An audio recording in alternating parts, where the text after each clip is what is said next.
Hello, this is Ross Bliley from the podcast Pigskin Tales. This podcast is sponsored by Sterling Soap Company. With products sold throughout 41 locations around the globe, Sterling Soap Company has a unique assortment of products to choose from for your loved one for the holidays.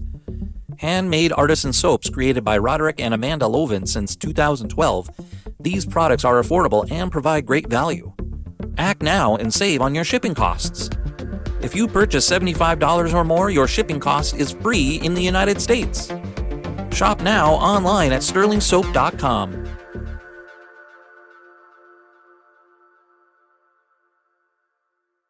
Hey there, sports history fan. This is Darren Hayes, host of the Pigskin Dispatch and Jersey Dispatch podcast. I hope you've enjoyed another great episode here on Sports History Network.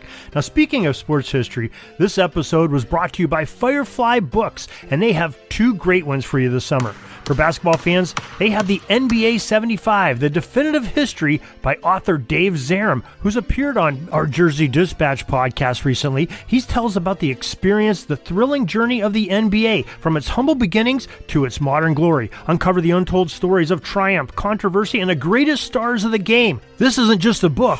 It's courtside seats to over 75 years of NBA history. And for the golf enthusiasts, swing into The Golf Round I'll Never Forget by Matt Adams. Relive 50 of golf's most memorable moments through the eyes of the legends themselves. From Garcia's triumph at the 2017 Masters to Nicklaus' miraculous 1986 comeback, it's the closest you'll get to walking the fairways with golf's greatest. Get your summer read on. Grab a copy of NBA 75 or The Golf Round I'll Never Forget, available online or at your favorite bookstore. This podcast is part of the Sports History Network, your headquarters for the yesteryear of your favorite sport. You can learn more at sportshistorynetwork.com. Hello, Old Sports, and welcome to the Hello, Old Sports podcast on the Sports History Network. I am your co-host, Dan Newman. I am joined, as always, by my brother and co-host, Andrew Newman. And tonight, we are ready for the third and final episode in our trilogy of the greatest New York athletes by number. Andrew, how are you tonight? I am doing good.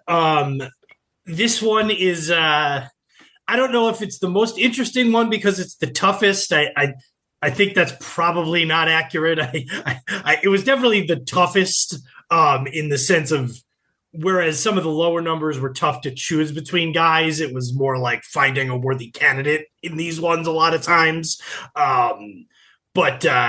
It's definitely a different spin, and we're going to talk about some guys we probably wouldn't otherwise talk about. So we've done three of these, or we've done two of them, and this is the third. And it's basically, just to give you an idea of the universe, it's the New York professional teams in the Big Four sports. So Yankees, Mets, Devils, Islanders, Rangers, Jets, Giants, Knicks, Nets, and then also the Brooklyn Dodgers and the New York Giants baseball team. We stayed away from college. We stayed away from teams outside the immediate New York metropolitan area, anybody like the Bills or the Sabres or anything like that. And it's been very Yankee heavy so far. I was counting just before we started, but I think I might have gotten the count wrong. But we're in the neighborhood of about 24 Yankees right now, and that's, for the time being, that's twice as much as any other team. Yeah, and tonight will be, since we're going to do 67 to 99, and then 0 after that. But we're obviously, I don't know what, maybe when we get back to 0, the basketball teams will pop back up, but we're really not going to mention much with the basketball teams. I went through and looked as I was doing this, like, just total number of guys ever wearing any of these jerseys. And I kind of scanned through real quick each of them and went, all right, I can close the tabs on the two basketball teams. Baseball, not all that different with a few notable exceptions. And even hockey is dodgy. Mostly we're going to be in the purview of the New York Giants and the New York Jets tonight. Maybe with a few exceptions, but that's mostly what we're going to be talking about. Lots of linemen tonight. Lots of linemen and maybe, like you said, some other things mixed in. And what we've been doing is we've been going back and forth and Andrew will do one where he'll tell me who he chose, and I will, respond. If we agree, then we agree. If not, if I raise somebody else, then we keep kind of hash it out. And at the end, we'll do two things. I will list everybody we've done from 1 all the way up to 0, and then we will also give you a little bit of the tally of which teams came out on top. So without further ado, maybe we want to get started.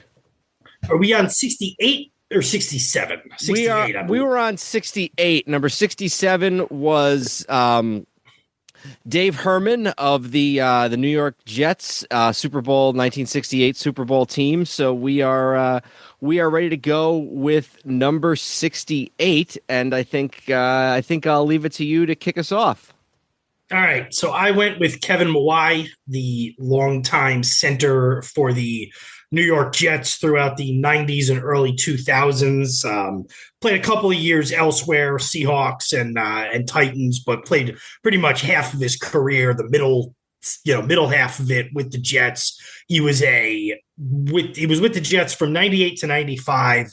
First team All-Pro in 99 and 01, second team All-Pro in 98, 2000, 2002, 2004, 8-time Pro Bowler. I guess 6 of those would have been with the Jets. The only other one really in the discussion was Jaromir Jagr, but Mawae was there longer. Jagr played with so many teams, is at best the Rangers are the third team he's most associated with behind the Penguins and the Capitals, and I'm not even sure if he'd be third with the Rangers because he played for so long. So to me, it's Mawae fairly comfortably. Yeah, I was in the same boat. Kevin Mawae, Hall of Famer. He had some years with the Tennessee Titans, but his best football was definitely played with the Jets. And I'm just pulling up his stats now. He played his last 4 seasons with the Jets. He played. I guess he played some. Okay, first 4 seasons with Seattle, then 8 with the Jets, and then 4 with Tennessee. So 4 on either side of an 8-year tenure with the Jets. So literally half his career, exactly half. 6 Pro Bowls in a row from 99 to 2004. 2 first team All-Pro selections. It looks like 1, 2, 3, 4 second team All-Pro selections. It's not really as much of a concept in the NFL or in the Pro Football Hall of Fame because they don't wear hats, but if he were in the Hall of Fame as a member of the specific team, it would be as a member of the Jets. Yeah, so I think we're in agreement on that. Do we want to talk about number 69, or did you have any more to say? Nope, nothing more on number 68, and I guess it's my turn to look at number 69, and this one was a little rough. As you said, it's a lot of linemen. Some people mentioned Jason Fabini, who was on the Jets, and then there was also Willie Young, who started for the Giants at tackle in the middle of the dark years, the late 60s into the mid 70s or mid 60s into the mid 70s. But I went with Rich Seubert, the lineman on the Giants Super Bowl team of the 2007. He left the team right after the 2010 season, so he was not on the second Super Bowl team. Nothing really overly spectacular other than the fact that he was a consistent part of the Giants offensive line throughout the first decade of this century, consistently, played in 14, 16 games. Giants, as we've talked about in the past, that 2007 Giants offensive line, I believe all 5 of them started every game. Each of them started all 16 games. So a part of the offensive line of one of the great Giant teams of all time. That was enough for me. Yeah, and I had written down Willie Young, who was a Giants offensive lineman from 66 to 75, so was also there 10 years. Difference between him and Seibert, he was a starter pretty much the whole time until really it looks like maybe his last year in 75, and he was a left tackle. Again, numbers are going to be tough. You'd hate to default to just saying, well, Willie Young was on some terrible Giant teams, but he was on some terrible Giant teams. You mentioned that '07 starting lineup, which was O'Hara, Snee, Seibert, McKenzie, and Deal as the five offensive linemen. Kept together in '08, which was a really impressive year for the Giants' offensive line. It was those same guys. That was the Earth, Wind, and Fire year where they had Brandon Jacobs, Ahmad Bradshaw, and Derek Ward, and they were a really, really good offensive team. Obviously flamed out in the playoffs. And then after the 2010 season, Seibert and O'Hara being released was like a big deal because it was finally shaking up that offensive line. And they brought in David Boss to play center, and then they moved a few guys over. And I think Will Beatty was the starter most of the year. So, I think Seibert is the answer here, even though Willie Young had a it's maybe a slightly longer career. But again, when you're talking about a guy who was on the Giants from 1966 to 1975, it's hard to, it's hard unless he was a multi-time Pro Bowler to give him the edge. So I think I'll agree with you that it would be Seibert. And we're up to two linemen off that '07 Giants team because last time we picked David Deal at 66. And there will be most likely one more if I have anything to say about it. I have one more too, so I think we'll be in good shape there. But why don't we move on to number 70, which I kind of thought was a little bit of a no-brainer.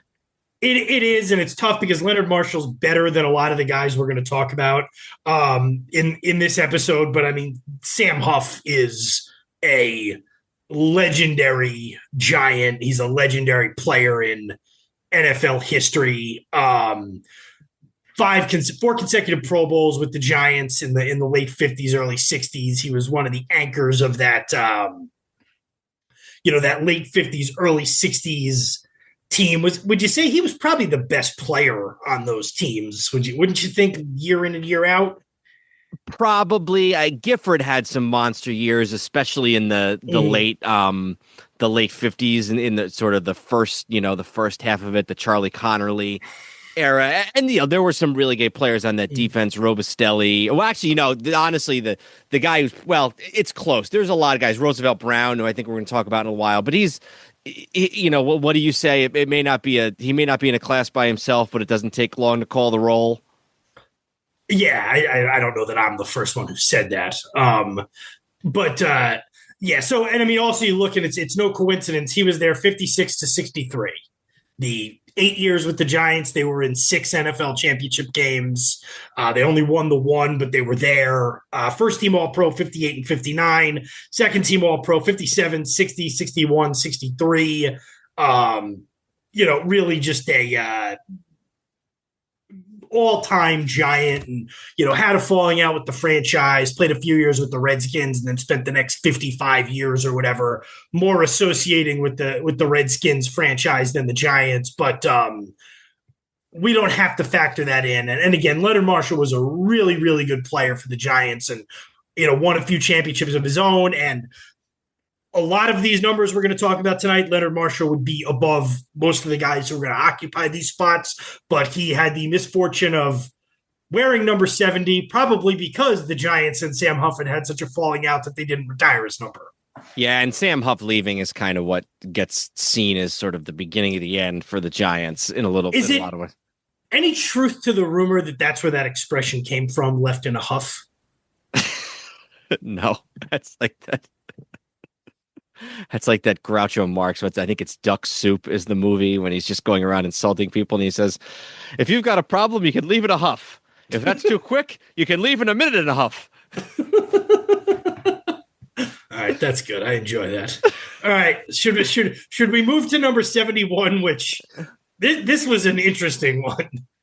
Yeah. I ended up going with Kerry Jenkins, who was a starting guard on the Jets for 3 years, 99, 2000, 2001.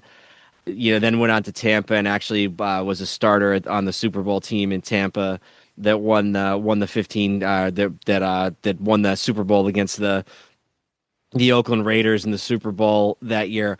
This was really thin. I did some digging. I looked at hockey. I just couldn't find anything. So.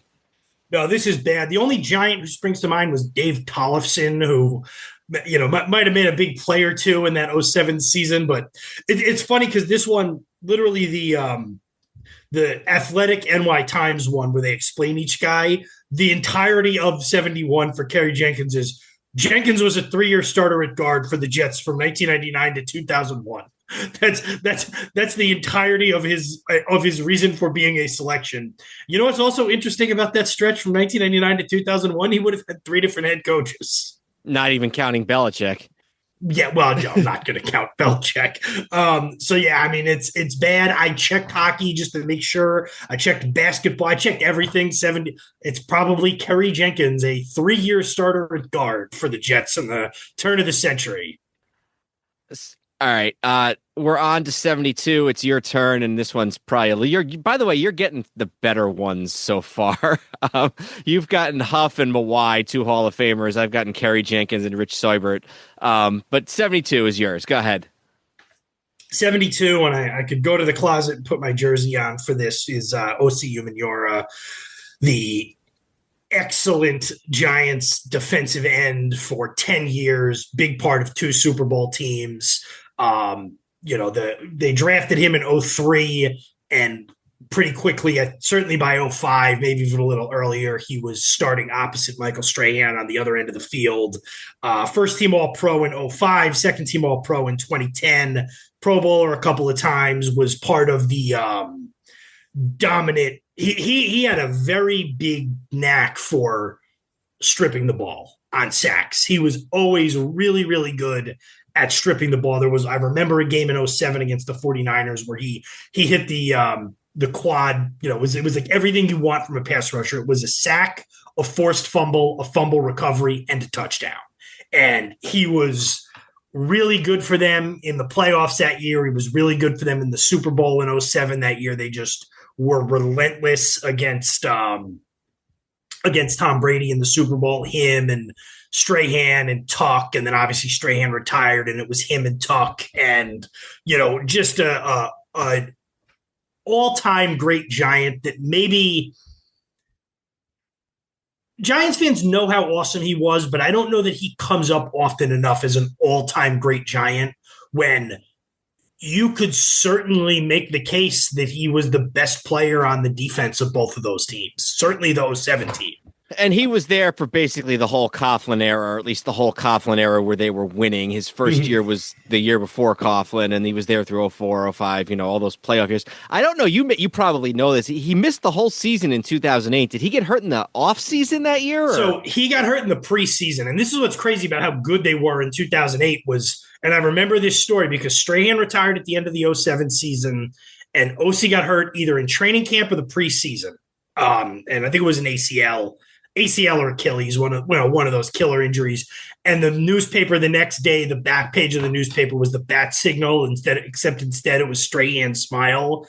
And they said that the Giants should, try to see if he'll put off his broadcasting career for one more year since OC got hurt. And obviously he didn't do that. And the Giants, still had a really good year, but that's why he missed that whole season, was an injury. Ultimately played a couple of years with the Falcons, and may not have left in the best. I think he had some contract stuff later in his career because he just wanted, he held out a few times, but he also had one of the single most dominant games ever. It was in week 4 of 2007. It was the Giants against the Eagles on Sunday Night Football, and I remember this game because I was a senior in college. The Eagles had the guy who ended up being a decent enough pro named Winston Justice, but he was either a rookie or a second-year player. Oh, yeah, that was the guy that OC ate up, right? And the Giants sacked McNabb 12 times in that game, and OC sacked McNabb 6 times on his own. And the next day in the paper, in the Philadelphia Daily News, they were giving out grades like they did. And I would always read it every time they lost. And this one was it was like mismatch of the night that said OC Umenyiora versus Winston Justice. And it was like, Winston Justice lined up against OC Umenyiora 41 times last night. Of those, Umenyiora only sacked the quarterback 6 times. Big edge, Justice. And I was like, that's pretty good. But so number 72, OC Umenyiora. All right, number 73, we're staying on the defensive line, and we're going to a guy who just made it into the Hall of Fame. I think our first Jet, maybe going to end up being our only Jet from the New York Sack Exchange, the great Joe Klecko of the 80s Jets. Yep. Yeah. And you're right. And a couple of guys are going to come up that just unfortunately get edged out by guys who have taken those numbers since then.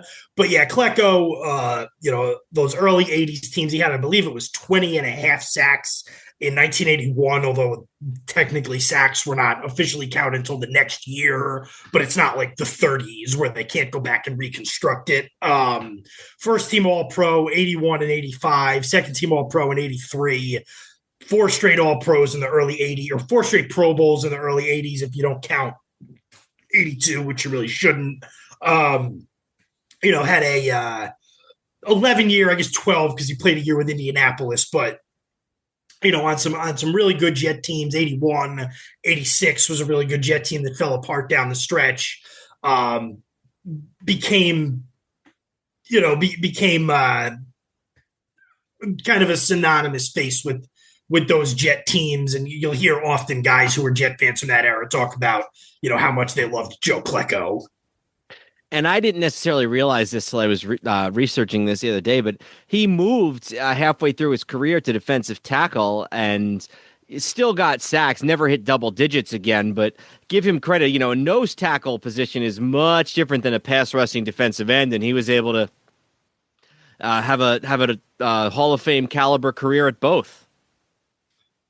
Yep. So I think it's him.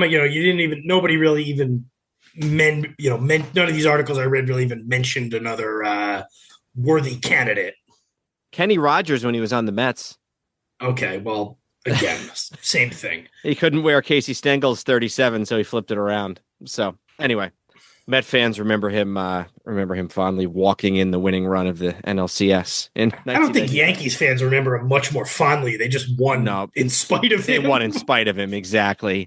I think one of the Yankee books, there's a picture of him in the picture section, like one of the books about the 96 Yankees, and it's like nobody celebrated harder, but nobody did more to endanger their chances of winning or something like that. Yeah, it's that Birth of a Dynasty book by Joel Sherman, because I remember that. All right, shall we move to number 74? Yep, 74, and I think it's your turn. 74 is Nick Mangold.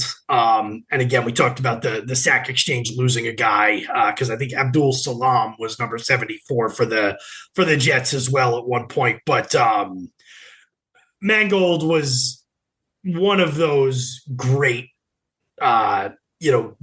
great centers. He was there 11 years. He was on those Jet teams that I could not stand, those Rex Ryan teams.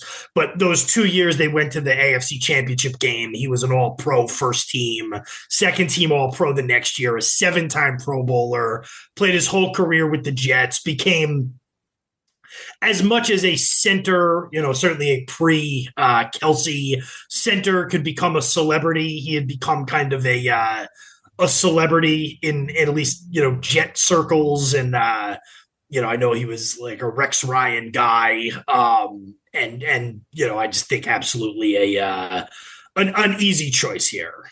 Yeah, and he also basically his first year with the team was the year the first year Mawae was gone, and I don't know, I would not be shocked if you saw Nick Mangold in the Hall of Fame one day.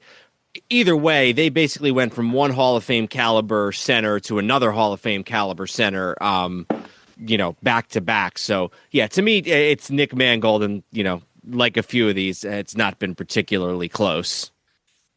All right. Number 75. And this one, I think there might be at least a little bit of a discussion around. So, this is a little bit of a head versus heart for me.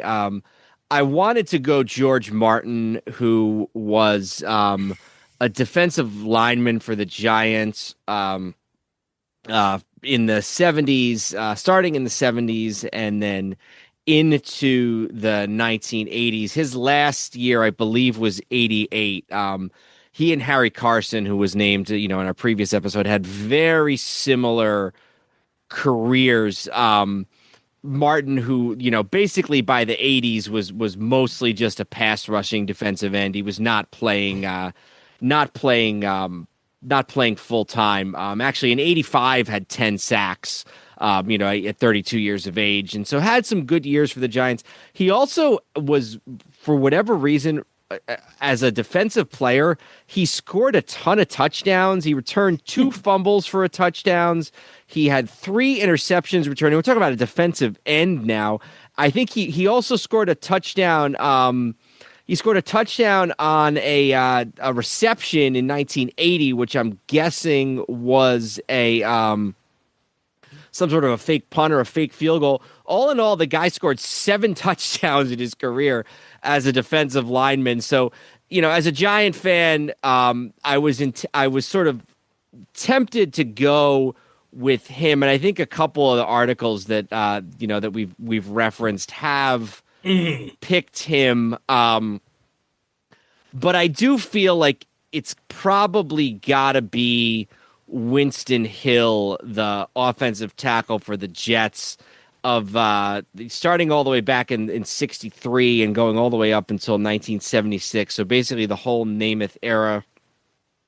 An 8-time Pro Bowler, was the starting tackle, starting right tackle, or no, actually starting left tackle. I'm sorry. On the although I think we might have read in the last episode that somebody moved to left tackle. So I don't know which tackle position Hill actually played in the Super Bowl that year, but nonetheless, he was a key player on the Jets of the 60s, the championship team, and 8 Pro Bowls compared to 0 for George Martin. Hall of Famer. George Martin's never really come close, or never will come close. So as much as I love the career of George Martin, to me, it's got to be Hill. Yeah, and I agree with you. Hill, it's AFL All-Star, 64, 67, 68, 69, Pro Bowler in the NFL in 70, 71, 72, 73. So that's basically, from 67, it's pretty much every year between 67 and 73. He's on the Jets every bit as long as George Martin is on the Giants. So it's, you can't really make a longevity case. Yeah. They both won a championship, obviously, like you mentioned, but Hill's a multi-time Pro Bowler, George Martin not. I would agree with you that, and again, it stinks because George Martin had a really good career, and, it's not that we would put him in because of this, but as a classy guy and a good example and all of that. And, the kind of guy you're happy is like a Giant, legend within the context of a team, but you have to go with Hill here. I agree. All right. Number 76.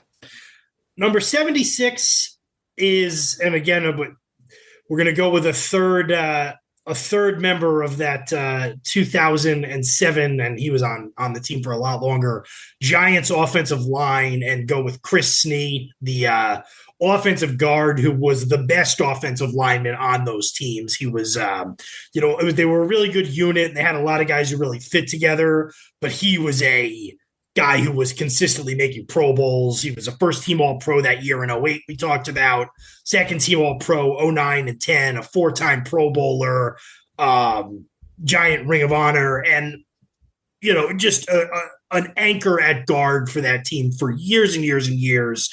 And again, it became kind of a thing you'd roll your eyes about hearing when they would broadcast games and they would talk about them, but you also have to kind of acknowledge the level of difficulty that guy had. He gets drafted in 2004. He's the first pick after Eli Manning, the first Giant pick after Eli Manning. Tom Coughlin has just gotten there. He is Tom Coughlin's son-in-law and plays his entire career and is so good pretty much immediately that there's not really any jokes about him not deserving to have the job. It's more just the hacky jokes about oh, he'll hear about that one at Thanksgiving dinner or whatever. But again, that's an incredible degree of difficulty for a guy to come in and do, and turned in a damn solid 10-year career. And if you look at the games played, games started, starting in 04, and these numbers are exactly the same. So every game I'm going to list here, he started 04, 11, 05, 06, 07, 08, 09, 10, 16 for all of them, 2011, 15, 2012, 16, and then in 2013 he played in 3 games, and that was the end of his career. So remarkably durable, remarkably healthy, remarkably effective, and a 2-time Super Bowl champion. And what I've read is that basically Coughlin was really hoping that the Giants would, and Ernie Corsi was still the GM there, and he was really hoping that the powers that be in the Giants front office would get to a place where they were able to justify drafting somebody else, and eventually they had to go to him and say, "Look, Tom, it's got to be Snee." And Coughlin accepted it, and good for Giant fans because he helped win them 2 Super Bowls. Yeah, no, absolutely. So I think we both are in agreement there. Did you even have anybody else you wanted to mention? Actually, I did. The only yeah. Well, what do you think I'm going to say? You going to say Jumbo Elliott? Yeah, I was going to say Jumbo Elliott, who was a starting offensive tackle on the Giants in 1990 when they won the Super Bowl against Buffalo, and he was a Parcells guy. In fact, where did he go after he left the Giants? New England? No. He actually went right. Okay, so he was actually a Jet before Parcells came in. He was a Jet in 96, the last Kotite year, and then Parcells kept him around, and he was there all the way through 2002. He's also really well known for catching the touchdown pass against the Dolphins on that Monday night game, that Monday Night Miracle in October of 2000, where the Jets made a big comeback against Miami on a Monday night. Incidentally, and I always have to bring that up, that was the night off between the Subway Series. Game 1 and 2 of the Subway Series were Saturday, Sunday. Then Monday was the day off, and then Tuesday, Wednesday, Thursday was 3, 4, 5. And I think a lot of people didn't see that Jet game, a lot of New York people, because whether you were a Yankee fan or you were a Met fan, you might have taken that as your night to go to bed early in the middle of the Subway Series. But anyway, Jumbo Elliott, big moments for both the Giants and the Jets, but I think he had 1 Pro Bowl, and so I just had to go Snee. Yeah, I don't think it's particularly close. 77. So, as we might have hinted, this is actually not just a football podcast. We're actually looking at all 4 major sports. And for this one, I went with a guy who had his major, probably his best years, definitely his Stanley Cups with the Boston Bruins, but Phil Esposito was traded to the Rangers in 1975 at the age of 33 and still managed to help lead the Rangers to the Stanley Cup Finals in 79. They lost that year, I believe, to Montreal. 3 All-Star appearances for Esposito as a Ranger, so I think, for the first time. Oh, no, I'm sorry. Oh, no, hold on. Am I wrong about that or right about that? I was right about that. Yeah, they lost to Montreal. So for the first time tonight, I think we're going off the gridiron, and we're going to go with Phil Esposito. Yeah, it's a challenge there's nobody close, but one thing that would be a challenge in this is a guy who's so associated not just with another team, but with a team. And I know of the New York-Boston rivalries, Rangers, Bruins isn't like the top, although, they're quote-unquote original 6 teams. It's New York and Boston. He's so associated with Boston, even to the, like you said, he won cups. He, was a first-team All-NHL years and years and years in a row. The famous, the sign, the up in Boston, the Jesus saves, Espo scores on the rebound sign. It's tough, but A, like we said, it's not much competition. And B, he was there for 1, 2, 3, 4. He was there 6 years if you count the year he got traded, and he played 62 games for them in 1975, 76. So, they made a couple of all-star teams in his late 30s with the Rangers, got them to that Stanley Cup Finals, which again was no small thing for the Rangers as they were in the midst of their 54-year championship drought between 1940 and 1994. So yeah, I think Espo is definitely the guy to go with for 77 here. It's your turn for 78.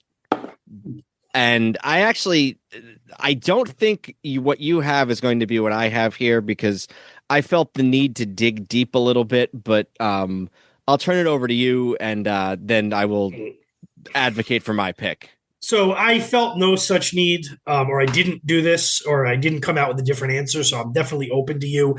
The Post article had number 78 as Greg Bishop, and then the Athletic had number 78 as Barry Bennett. Barry Bennett joined the Jets in 1982 and took over as a 3-year starter on the defensive line in 1984. So I ended up going with Barry Bennett, who, again, it's sort of in the vein of number 71, Kerry Jenkins, when his claim to fame was he was a 3-year starter. So I think Bennett, was around a little longer than that, but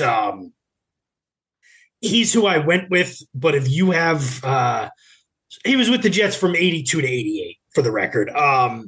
If you have a compelling case to make, feel free to make it.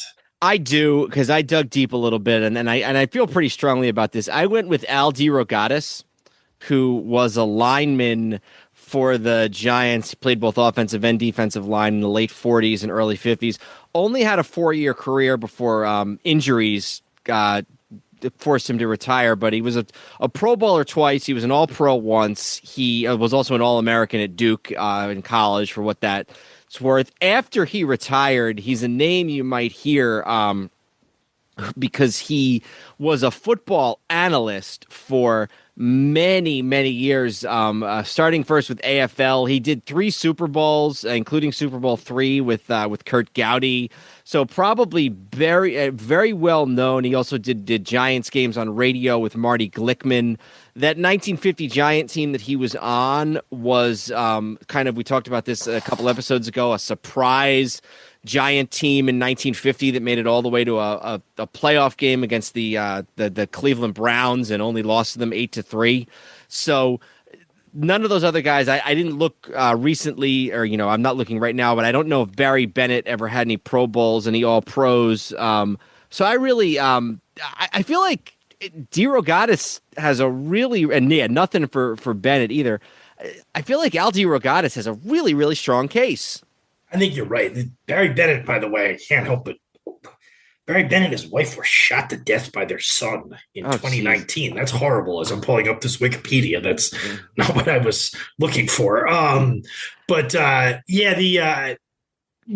you make a good case for that. Like I said, it was not a particularly strong number, so I'm actually surprised that there was a guy who had that level of success, albeit brief. So yeah, I think you're definitely right on Al DeRogatis. Cool. All right.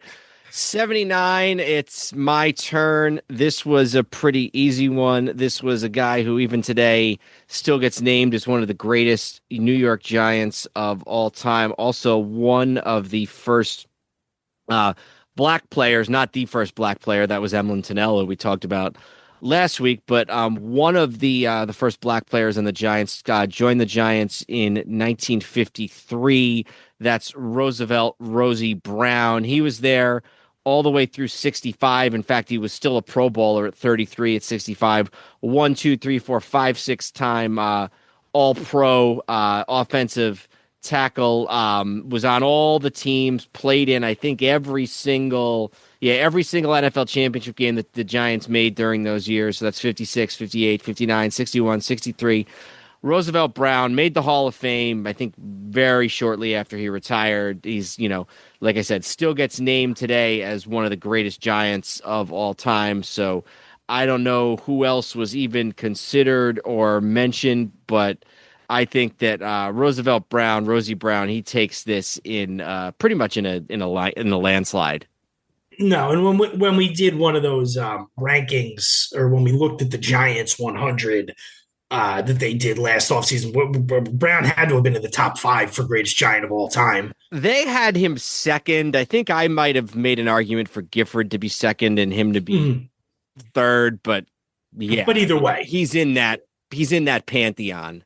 Yeah, he was an All-Pro, and that, by the way, that was a guy who played offensive tackle and had retired 60 years prior to this list. Yeah. Now, they did a good job with not overly skewing to the current guys, but if there was ever, that's how good Rosie Brown was, is even with those factors working against him in like rankings, he still ended up that high. He was a first team All-Pro in 56, 57, 58, 59, 61, and 62. In 60 and 63, he was a second team All-Pro. So that's 8 straight years of first and second team All-Pro, with 6 of them being first team All-Pro. Just an all-time great Giant. And even if the competition for this number was better, which it wasn't, it still would be Rosie Brown. All right. I think we are into the 80s, and it is your turn. And I don't even have to guess where you're going to go with this one. You might be a little bit surprised here. I would have loved Jeremy Shockey was one of my first like early fandom. Like, I mean, his rookie year was when I was 16, so it's not like he was it's not like he, I was 8 years old or whatever, but like he came on and he was such a dynamic force for the Giants starting in 2002. And, he was my favorite player for a number of years for the Giants. And while I think he got a bad rap because people make it seem like he wasn't on that 07 team or that he got hurt, he was on that 07 team. He got hurt in the 14th game of the regular season. Yeah. So he was there most of the regular season. He obviously wasn't there for the playoffs, but like he was a part of that team. He got a ring that he deserved. It never quite lived up to that 02, to that rookie year. No, he was, and I think that was the only time he was ever all pro. I got his page up here. I think that was his only ever all pro. Yeah, that was his only time ever all pro. A couple more Pro Bowls, but yeah, then I think that was where's his receiving yards here? Career high in receiving yards that year with 894 by 3 yards, but yeah, I mean, but still, and he was a very good player for them through the 6 years he was with the Giants. He was a really good player for the Giants. He was dominant in his rookie year, and it was really a sight to see that year. I had to go, and Victor Cruz, by the way, was also a really fun player for the Giants and a big part of them winning the Super Bowl in 2011. A huge story, but I had to go with Wayne Corbett just from a longevity standpoint. And do I think Wayne Corbett was probably a bit overrated, or not even overrated, but like overvalued by Jet fans because he was a white possession receiver? Yeah, I probably agree with that. But he was a Jet for 11 seasons. He was a starter for 8 or 9 seasons. Yeah, he never made the Pro Bowl, but I mean, if you look at his numbers, just on sheer longevity, I went with Corbett, but are you going to tell me that I overcorrect my Giants bias there? It's funny because when I first did this, I wrote down Corbett, and I had this image in my head. Of you getting all indignant that I didn't pick Shockey, and then I looked at it more, and I picked Shockey because as good as Corbett, as beloved as Corbett was, Shockey had a couple of Pro Bowls. He had an All-Pro. I think he was Rookie of the Year, Offensive Rookie of the Year in 2002. Won a Super Bowl. Yeah, he, like you said, he wasn't actually on the field, but he was a key contributor to the team for the lion's share of the regular season. It is close, but to me, it's Jeremy Shockey. If Corbett had ever been even the best receiver on the Jets, which I don't know, maybe there was a random year in there that he was, but to me, I don't know. To me, the more I thought about it, the more I became convinced that Shockey was the right choice. I won't argue with you too hard on that. Like I said, that could be a classic case of the overcorrecting. That specifically he got drafted. I was like, oh, this guy's gonna be really good. I love this guy, and then he was really good for a while, and I was like, well, this is great because I called it, but didn't. And then he did, by the way, go and win another Super Bowl with the Saints. Then he did some things. He was a part of that team too. Caught a touchdown in the Super Bowl. Yeah. So anyway, but. Yeah, so I certainly won't argue too strenuously against Shockey there. 81 is my turn, and I know some people might have been tempted by Amani Toomer, who is the all-time leading receiver in Giants history, and by a lot, by 4,000 yards over Odell Beckham, but I felt like this one had to be the Hall of Fame defensive end um, wore number 81 for the Giants, native of Stamford, Connecticut, the great Andy Robustelli. Yeah, it is Robustelli. I tried to give the college try to can I get to a place where I can make the argument for Toomer, kind of what you were talking, because I figured you would have Robustelli, and Toomer is probably certainly the most successful Giants receiver of all time, and not to bring everything back to that '07 team, but he was one of those guys where I was like, it's really cool that he won a Super Bowl with them, because you kind of associate him with the era earlier than that, like the 2000 era. But yeah, I mean, Robustelli, you look at these just, again, first team All Pros, 4 out of 5 years, second team All Pro most of those other years. And again, I know the league was smaller in the late 50s, early 60s. And I know when you factor in some of the teams that were not super competitive in that era, the Packers, I don't know how good the Cardinals were in that era. It was a smaller league, but like, first team All Pros are first team All Pros, and when you're comparing it to a guy like Toomer, who I don't think was ever even a pro, I don't think was a Pro Bowler. I don't know if he really ever got all that close to being a Pro Bowler. I think Robustelli is the fairly easy choice here. All right, number 82. So of course we go from one where there's a couple of viable good candidates, and we drop a little. As soon as I saw Mickey Schuler, I was like, there's got to be a way it's not Mickey Schuler. Had a cool figure back in the day because he didn't have a lot of Jet figures, and that uniform looked really nice. The starting lineup, yeah, we had that, didn't we? No, I don't think we had it. I think people we knew had it. Oh, and we maybe got to borrow it on occasion. Maybe that was it. And he's the one who Strahan or who LT in that footage where LT's mic'd up, and that's a preseason game, by the way. But where he's constantly threatening to beat Schuler up. But Schuler, you better hope I don't get out there. I'm going to kick your. And then it always does that weird weird 80s like synthesizer. Yeah, synthesizer beep. Yeah. Yeah, so Mickey Schuler was a Jet from 1978 to 1989, so he was there a long time. Only a 2-time Pro Bowler, once in 86, once in 88. You know, the numbers don't blow you out of the water in terms of receptions and receiving yards. Had a couple of years where he was up in the 700s and 800s of receiving yards, but I don't even know to any extent if there's really any other good candidates for number 82. I'm looking to see if anybody else was listed here. This one list there, they both listed Mickey Schuler. I guess if you're a Giant fan and you want to talk about Mark Ingram because of the key role he played in Super Bowl 25, but that's one game as opposed to, at least a couple of good seasons. Well, and how long was Mark Ingram on the Giants? 4 years? 4 or 5 years, yeah. It's 83, and it's my turn. This was another one that was maybe a little bit, but I went with George Sauer. He was a wide receiver, a 4-time Pro Bowler again, we're back to the same theme, the Jets of the 1960s. He was the other receiver on those Jets teams, along with the Hall of Famer Don Maynard, and in Super Bowl III, the Colts came out really emphasizing stopping Maynard, and I may be getting this wrong, but I think the Jets tried to throw long to Maynard one time, and I don't know whether it was a penalty or it was just an incomplete pass, but then they basically never looked at Maynard the whole rest of the game. But George Sauer, and really I would argue that George Sauer probably should have been the MVP of this game, 8 receptions, 133 yards for George Sauer in the third Super Bowl. He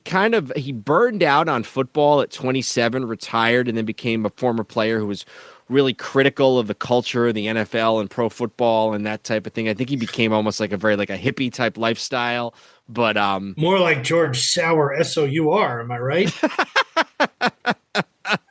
Nonetheless, I think that he belongs on this list. When you said he became very like bitter and critical, I thought you were going to say he became like a. I wasn't expecting you to say he became a hippie. To be honest, I thought it was going to be like he became like a like a curmudgeon, basically. So, a couple of All Pros in the mid '60s. Pro Bowl a bunch of years, 66, 67, 68, 69. Or I guess that technically probably would have been All-Star, but, it lists it as Pro Bowl. So, yep, yeah, I think it's definitely George Sauer with number 83. And I'm just seeing here that even though he got disillusioned and stopped playing after the '70 season, he must have missed it because 4 years later, he came back and played for the New York Stars of the World Football League. And then in the late '70s, he coached a minor league football team. So he didn't totally disavow the sport of football. Well, the World Football League, if he was like a hippie and got really like disillusioned with like money and capitalism and stuff, the World Football League was probably the place for him because I'm sure they didn't give him any. I'm sure he didn't get paid. So check out our episode that we did on rival football and expansion football leagues. We talk a lot about some of the craziness of the World Football League in the mid '70s. I think we're on to number 84, and it's your turn. And I'm going to have a comment to make, but it is it is your turn. So this was weird because again, this is where the Giants and Jets being like how do these teams not have a guy who was better than this that ever wore number 84? Like the Giants have been around a long time. 80s have been like a receiver number, but this is where it's like, well, the Giants, there was so much to pick from in the 50s, like the numbers in the 50s. Yeah, guys should wear whatever they want. Yeah. Now you get to the 80s and it's like, how do they not have anybody better than this? One of the lists we've been working from listed Zeke Mowat. Which was absurd. I just saw that. I was like, good God. I mean, he was on the Giants 83 through 91, except for 1990. It's like, it's one of those things you go, oh, yeah, you forget he was gone on that 90 team, except you don't forget he was gone on that 90 team because he went up to New England and was involved with harassing a reporter up there. Yes, indeed, he was. Zeke Mowat, whose high reception year was 48 in 1984. It was not Zeke Mowat. I went with Art Powell. Not even a New York Jet, a New York Titan from 1960 to 1962. Yeah, I think he left the team the year they became the Jets. Yeah, I don't think that was why, but oh, okay. No, I'm against air travel.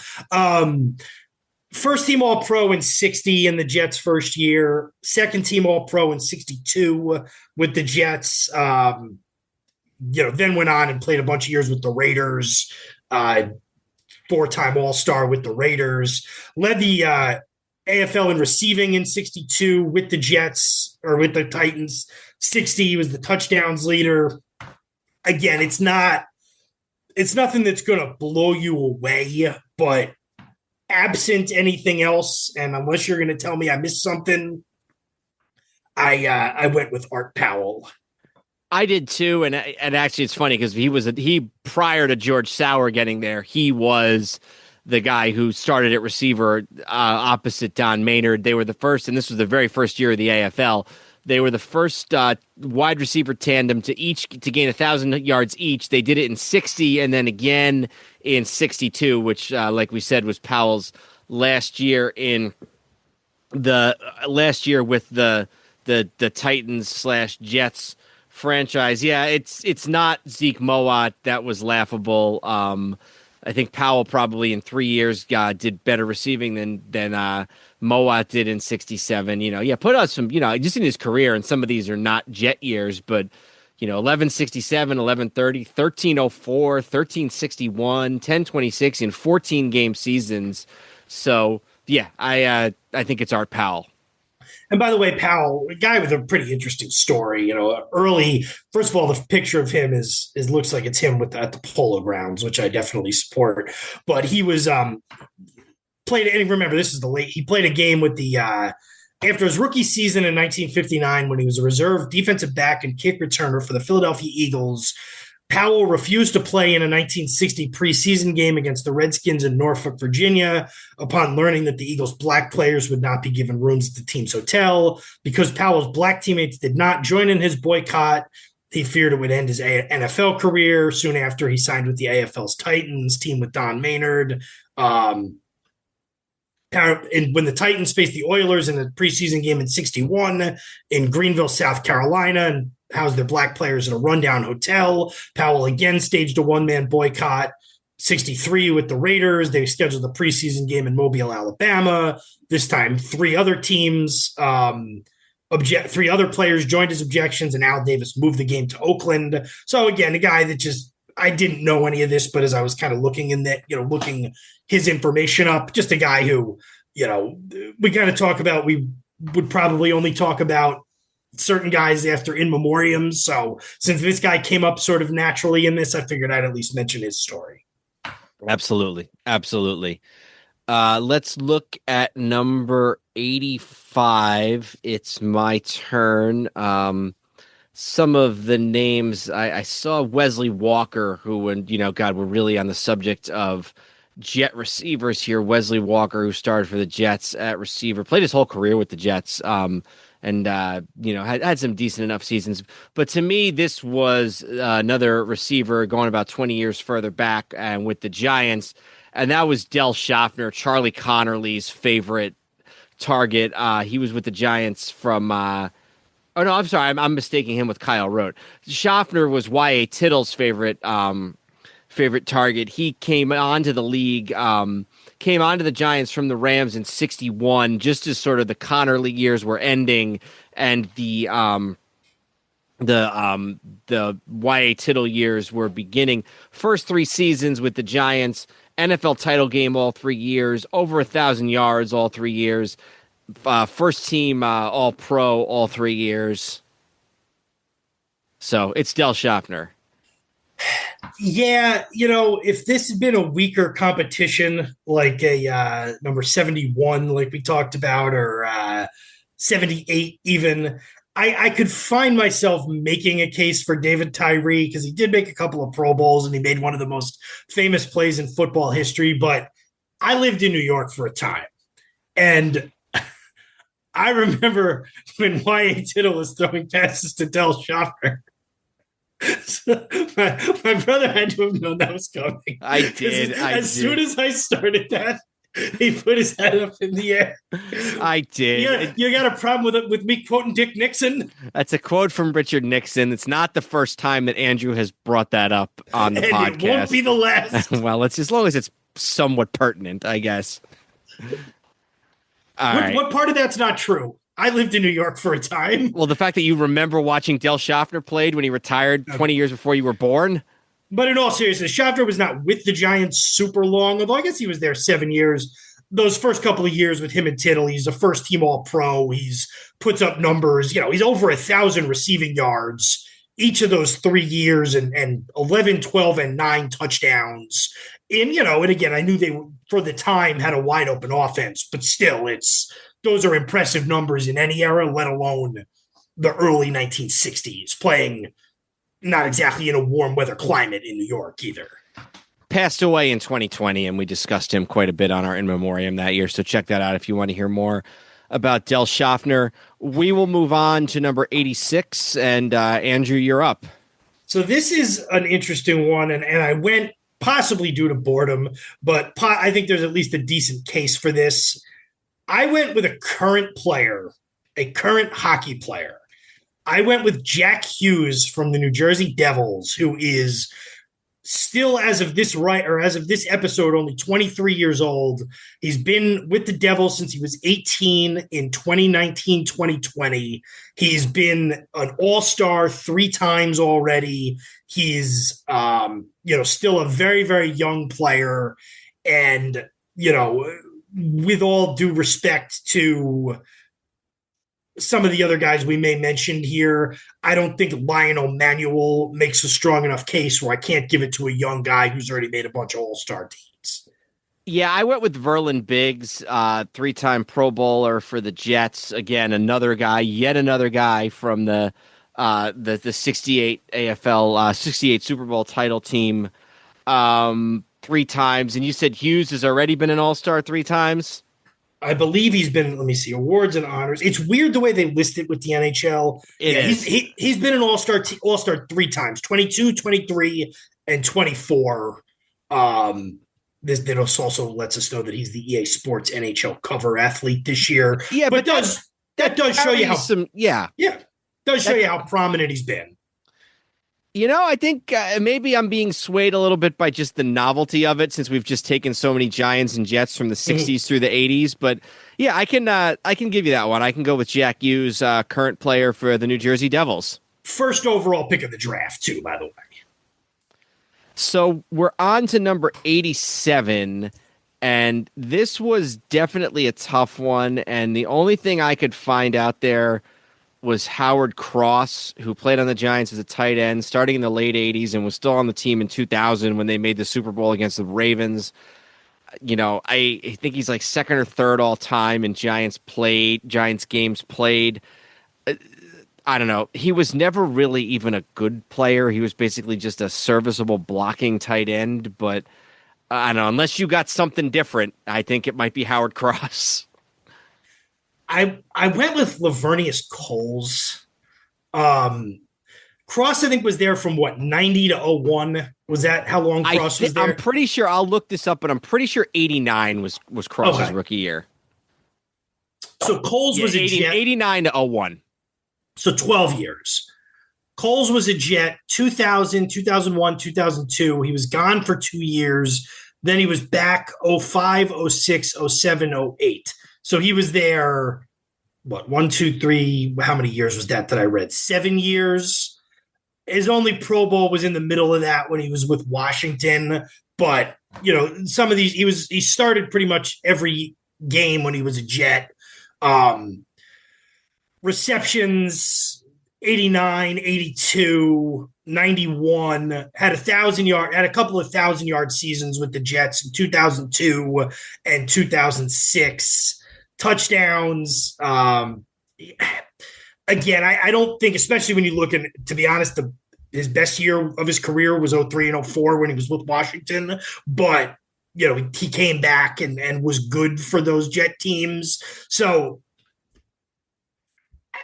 just having, and he does games for the Giants now. I don't have anything personally against him, but like having been alive and cogent for most of Howard Cross's career and never remembering him being anything other than a pretty good blocking tight end on a team that needed a receiving tight end. And Jet fans, there were guys who were Jet fans who were, you'd see Lavernius Coles jerseys. So now that's not the only thing, but yeah, I think twice in a row you've convinced me here. I think I'm good with Lavernius Coles. All right. Number 88. Oh, this is me again, right? Yeah. So, God, I'm really talking more positively about the Jets than I ever want to. I went with Al Toon here.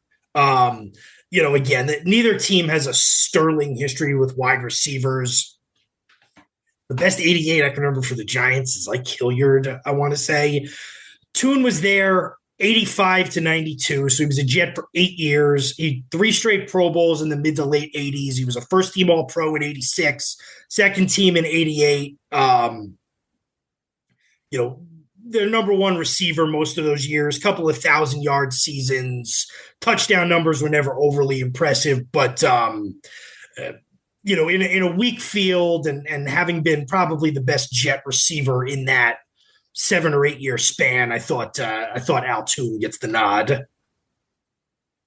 Yeah, the other two that were mentioned in the Athletic article were Hakeem Nicks, who had some decent seasons for the Giants. He was the number 2 receiver on the second Super Bowl team, the second he was the number 1 receiver on the second team. Yeah, more so than Cruz, you think? Yeah. Okay, well, there you go. I'll certainly will trust your expertise there. And then actually was back with the Giants in 15 for 1 year. After a year in Indianapolis. So again, never a star, but a big part of some winning teams. And then the other one that with Nick. Oh, sorry. Go ahead. No, go ahead. I couldn't get there with Knicks because it was, by the time it was getting started, it was over. I mean, he had 2,000-yard seasons in 10 and 11. He was a really, really good player in 2011. That was the famous Belichick quote, not famous if you're a Giant fan, where towards the end of the game, he's talking to his defensive backs and he's saying, this is still a cruising Knicks game. Don't let them get to cruising Knicks. Make them go to Manningham. Make them go to Ballard. This is still a cruising Knicks game because they were the threats on the team. Obviously, they did go to Manningham there, but it's just never made a Pro Bowl. As soon as it was getting started, it ended. Yeah. He had a weird condition where I think he had what's called compartment syndrome in his leg, and he just lost all the strength in his leg. He just couldn't. Yeah. So sorry. Go ahead. No, that's fine. The other one that was mentioned was Eric Lindros, Hall of Famer, one of the 100 greatest in NHL history, but 3 seasons with the Rangers, 02, 03, 04, years that the Rangers were not very good, never played in a playoff game, never made an all-star team with the Rangers. So, although obviously Eric Lindros had a better career than probably both of these guys combined, I think Altoon is probably where we need to land here. That's also what the pilot said when there was bad weather in Pittsburgh and they had to land at Altoona. Terrible. I know it is. So the other thing with Eric Lindros has a complicated legacy in Philadelphia, and there's lots of varying degrees of opinions on his tenure in Philadelphia. The fact that he's on this list for 3 poor years with New York, where it's just, I can't see that. And we've talked about that, how basically he's, the team always underachieved. This is the Flyers I'm talking about, underachieved in all the Lindros years. So it's hard for Philly fans to remember him fondly, basically. Yeah, and he was hurt a lot. All right, we're wrapping up the 80s here, 89, and I believe it's your turn. Yeah, this is Mark Bavaro. I love Mark Bavaro, but I think I kind of looked at ways to maybe get away from him because it just seemed like the cliched answer. But he had a couple good years and then a couple service years. Guy played with a ton of heart, won 2 championships, was a bigger part of that 90 Super Bowl team than maybe you might think. After a couple injury-plagued years in 87, 88, 89, he came in and played 15 games with the Giants, got a lot of big catches late in Super Bowl 25 as the Giants were driving down to kick that last field goal. A hero, probably second only to Taylor and maybe Sims on those 80s Giants teams. So even though I think sometimes his Giant tenure gets overblown a little bit in the popular memory, I was comfortable with this being number 89, Mark Bavaro. Yeah, I mean, those 6 years alone were, important enough. They're associated, one of the longest sustained runs of Giant, greatness, whatever you want to say. He was also when he was added in 85 and then especially in 86, he was an important weapon for a team that was, obviously their defense had gotten them to a certain point. They had a good running game, and he was a big part of that as a blocker too, which you can't overestimate. But he was also on a team that, didn't have, especially the early the 86 team, the receivers on that team were not guys that you really put a lot of. Last year, I went through and watched every game from that 86 team. There's not a lot of receiving play there that makes you very excited. No, and I don't even mean with modern eyes. I mean with 1986 eyes. No, you're talking Bobby Johnson and Solomon Miller, Lionel Manuel, Stacey Robinson. Mm-hmm. No, it's Bavaro, and I'm glad that there's room for him. We are on to number 90. We are into the 90s, and it is your turn. All right. So 90, a couple of these people here have Dennis Byrd listed, and certainly I don't want to, make a light. And I give the Post credit, the Vaccaro list, because he said the late Dennis Byrd owned it with grace for many years, but Jason Pierre-Paul was the better player. Jason Pierre-Paul, was a dominant player for a short period of time, but that also included a Super Bowl win for the Giants. He actually, had a much longer, he played until 2023. When he left the Giants in 2017, it seemed like his career might be over, and he still played a few more years, got a ring with Tampa Bay, but with the Giants, obviously it was mostly the early part of it, but 2011, a year they won the Super Bowl. He's first team All-Pro. He's fourth in Defensive Player of the Year. He's obviously a Pro Bowler. He has 16 and a half sacks for a team that won the Super Bowl. A couple years later, 12 and a half sacks for a bad Giant team in 2014.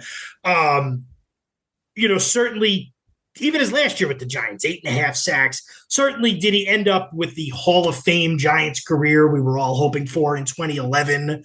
No. You also cannot underestimate how dominant a force he was those couple of years for the Giants. Right as Strahan was gone and Tuck was really starting to wear down and, OC was still there, and he just infused this whole different aspect of the team. And then just even in that 11 season, not to overlook this, Week 14, they need to beat the Cowboys to stay alive, and they have this crazy comeback, and they take the lead, and then Dan Bailey, who did not miss, is getting ready to kick a field goal that's at least